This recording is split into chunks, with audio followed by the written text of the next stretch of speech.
Hey YouTube, it's Mike here. It's March 9th. Gonna do, I guess, like a little rant. There's a few topics I've been thinking of kind of getting into and just explaining my perspective on how I see things and sometimes what I think maybe other people are missing. And so today on the news, one of the big things that, of course, has been happening a lot is the train derailments with the big explosions and whatever. So I guess it's been this is the third derailment in Northern Ontario on its own, with a big explosion and oil spilling and the whole 9 yards. And they go on about the rail car design and this and that. And I looked into a few things, and I'll show you a picture of my car.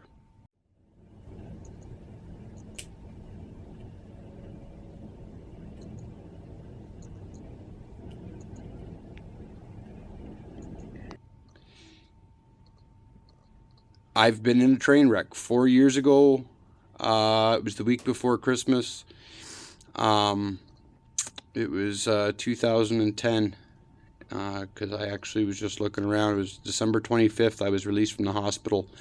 They figured I should have died. It was a 45-ton locomotive with a snowplow on it.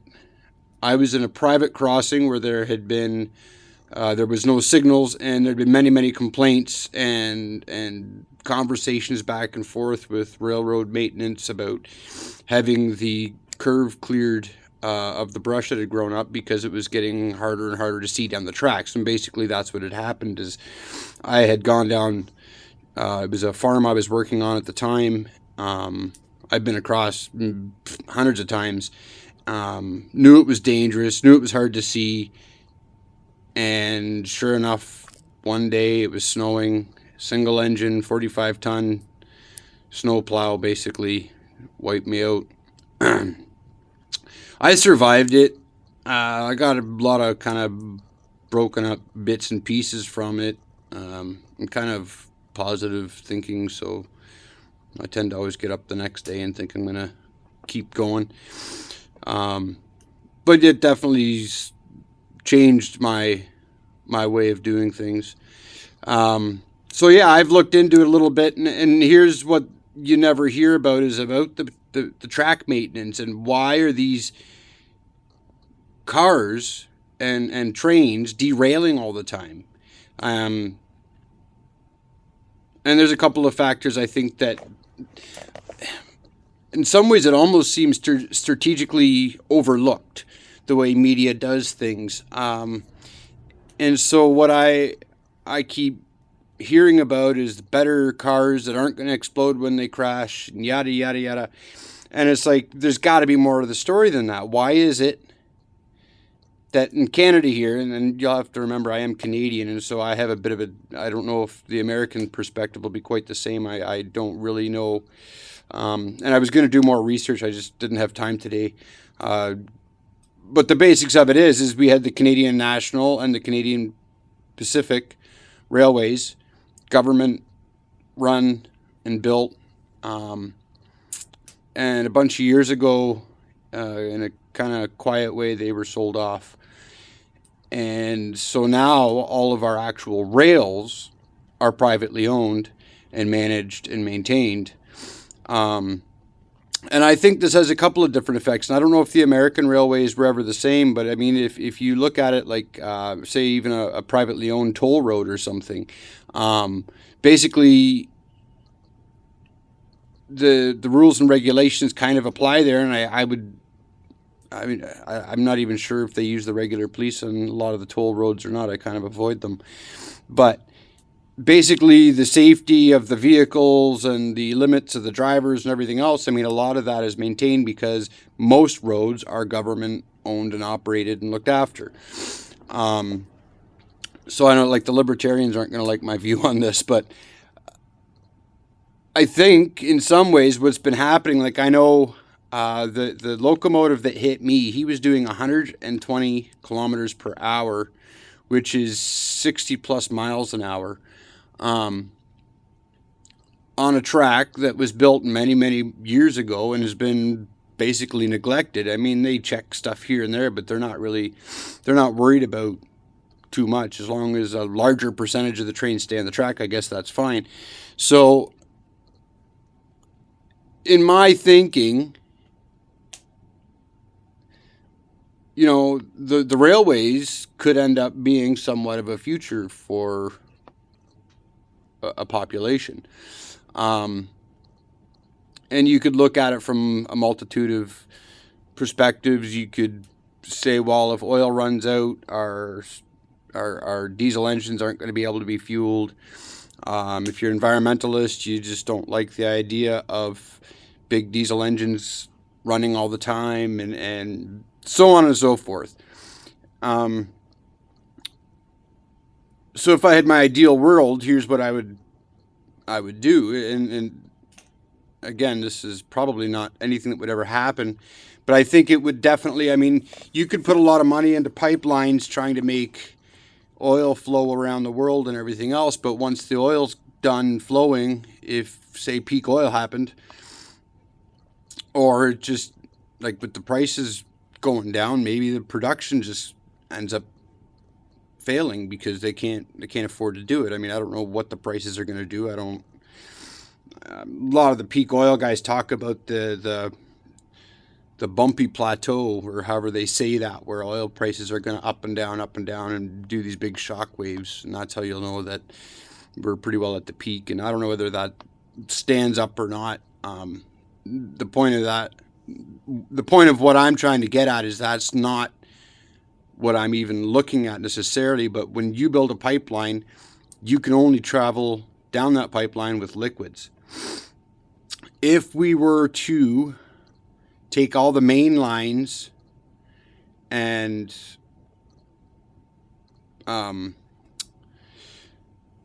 renationalize them, put them back under government mandate, I think then you would have a lot less people trying to sneak cars that shouldn't be on the tracks, because you could have government inspectors before they leave the station saying, you can go, you're not the right one, and you could just be a lot more strict about it.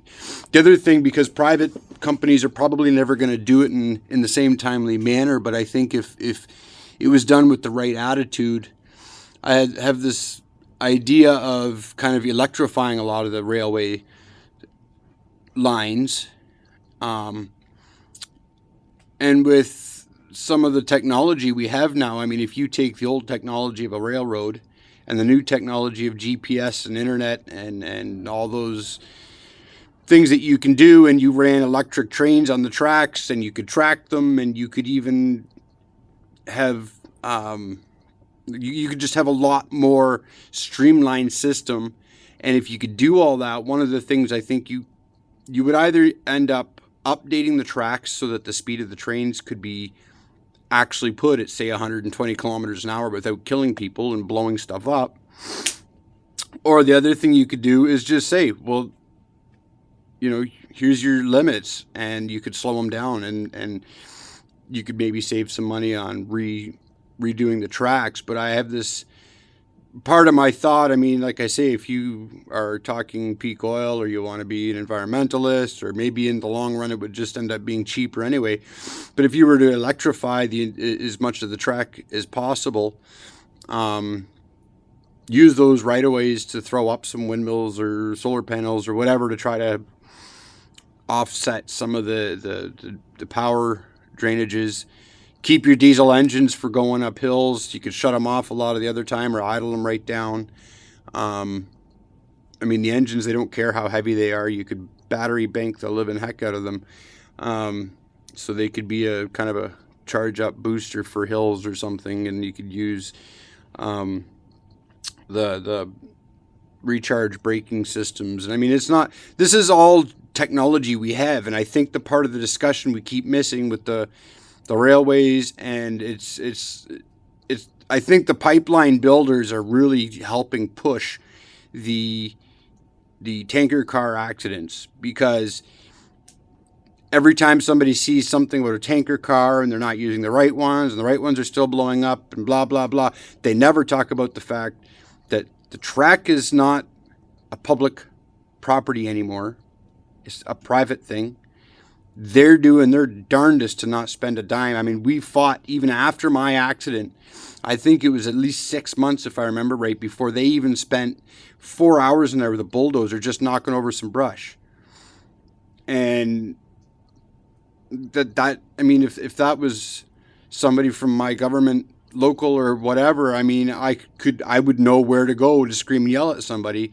But this is a private company. They're on the download. I mean, it took me a long time just to even figure out what had happened. I mean, I'm only, 35. I didn't even realize that the railway was, like, the tracks and the property rights themselves are privately owned now. And to me, it never made sense when I first learned that.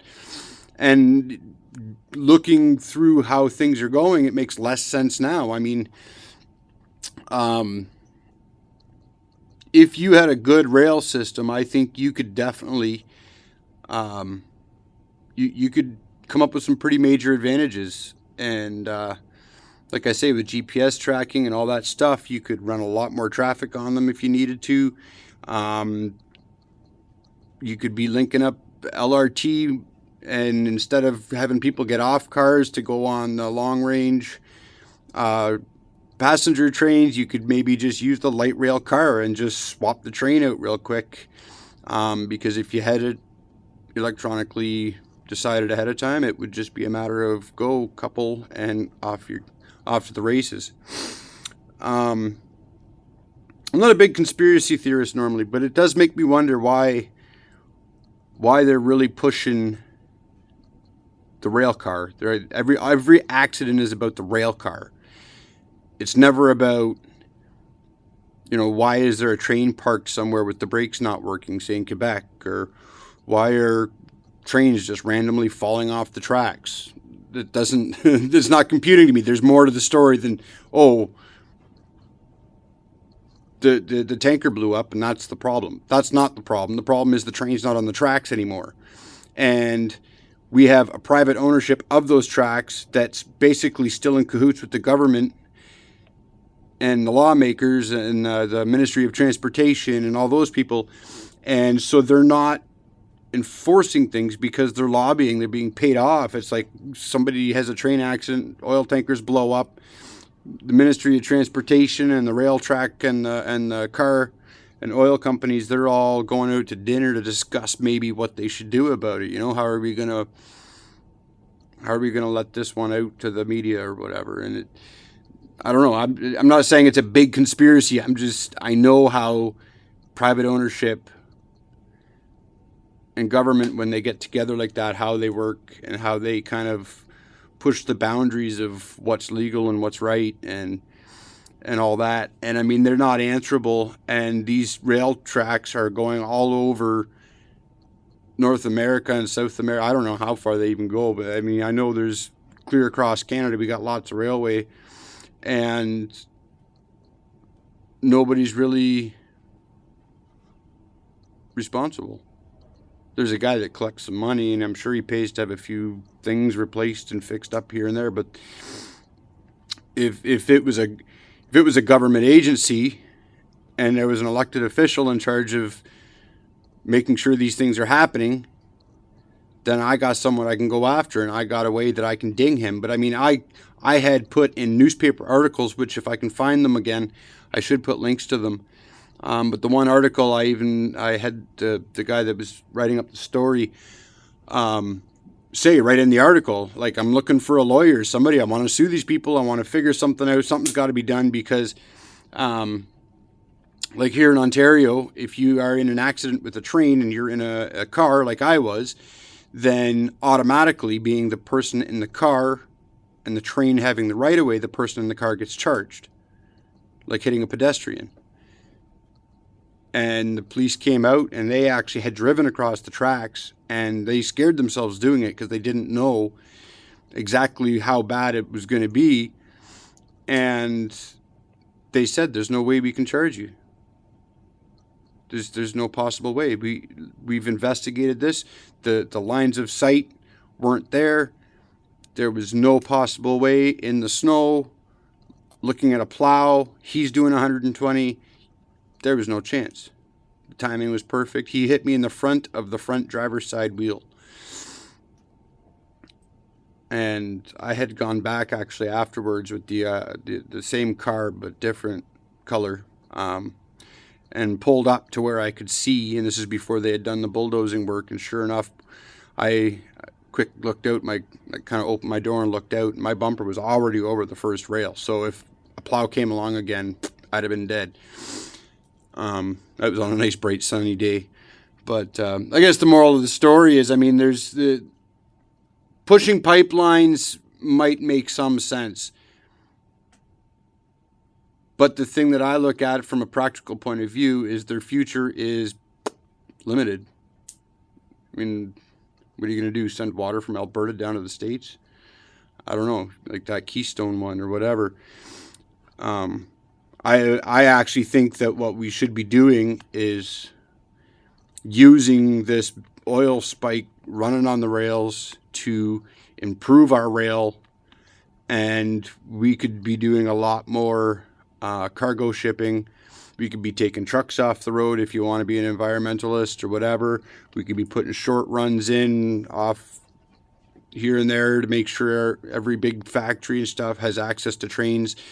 And like I say, if you GPS track it and everything else, then like these guys, they're saying that, you know, well, the truck becomes the warehouse. So when they load up the parts here, they know in 24 hours they're going to be at the next plant ready to go. And that's how they're stocking things. And it has to be all strategically planned and all this crap. And it's like, why couldn't you do that with railway? Even if the rail, if they dropped them down to 60 kilometers an hour to make sure there was never a major collision, you still could have that timed out to get to your factory. It would just be a different time. And the thing is, with trains not having to stop all the time on roadways and whatnot, or getting stuck in traffic jams, then your consistency makes up for the quickness of a truck. So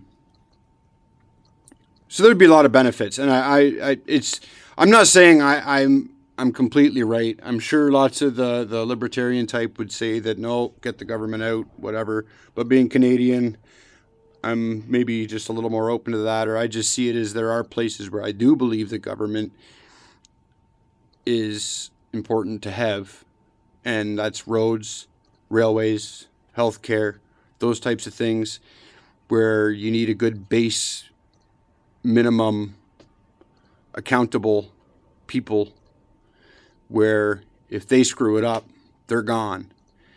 And unfortunately, in my great country of Canada, we tend to be not overly political, although it is, I think it's changing now. So yeah, that's my viewpoint on the railway thing. Like I say, I shouldn't like rail at all, I guess. They tried to kill me. I did get a free helicopter ride, right straight to the emergency room. But I don't hate rail. In fact, I think in a lot of ways, rail could be a very big future. I think it's got some really good applications, but I think the way that things are being done right now, there's no chance. Right now, the way things are being done, you have a bunch of scrap iron laid across our country and some wood that if you burn it, it's going to pollute you out of your house. I mean, that's all it is. And a right-of-way. A right-of-way that is owned by somebody, nobody even knows who they are, can't find them, you can't charge them with anything, can't even find a lawyer to talk to you about the case. Most of the lawyers, you mention a train accident, they're like, okay, bye. It's just amazing to me. So maybe I'm right, maybe I'm wrong. I don't know. It's just a different point of view. I've heard nothing about rail track maintenance on the news. All I've heard about is the tanker cars, and they're owned by the oil companies. Nobody's inspecting them. Nobody's checking them. Nobody's watching the speeds. No one's making sure trains have brakes that work. All those little details that maybe if there was an elected official somewhere trying to keep his job, he'd be on it. But because you've got private ownership and they're not being held liable for anything, it doesn't matter. They can just, I mean, I know just up the road here, there's a gravel pit, and about twice a year, truck gets hit. Some of that's stupid truck drivers, and other times I think it's, you know, when they cross that, they're coming out of a city, and so they're going from their 60 or 80 kilometers an hour, whatever it is, and they're right into it. You can see the black smoke rolling. They're just trying to get going once they're out of town. So let me know what you think. I'm curious. I don't know if you look around my channel, I do have different playlists. I'm going to do a separate playlist just for the rant. I have a couple of things I want to get into. I want to actually do a more detailed thing on my actual accident, but I've been so sick the last couple of months. It's just been hard to do anything. I've got a couple of videos waiting to be posted. Got to get those up. But this one was on the top of my mind, and I think that if we're going to scream and yell about the rail cars or say that we need the pipeline so badly or whatever else, I mean, it depends on what stand you want to take. You could attack it from any angle, but to me, there's just something missing. And I haven't heard anybody else talk about it. I checked a lot of the alternative medias, and I was actually amazed that nobody else mentioned it. So I will do that. And like I say, I don't know if that's what's happening for sure, but it's definitely got to be a piece of the puzzle. And somebody's got to say it out loud. And what are they going to do? Come and try to kill me? They already tried that once. It didn't work so well. So yeah. Like I said, let me know what you think. Maybe I'm insane. Maybe I've got it right. Maybe, who knows? But that's how I see it. It's a different point of view. Thought I'd let it out there. All right. Thanks. Talk to you.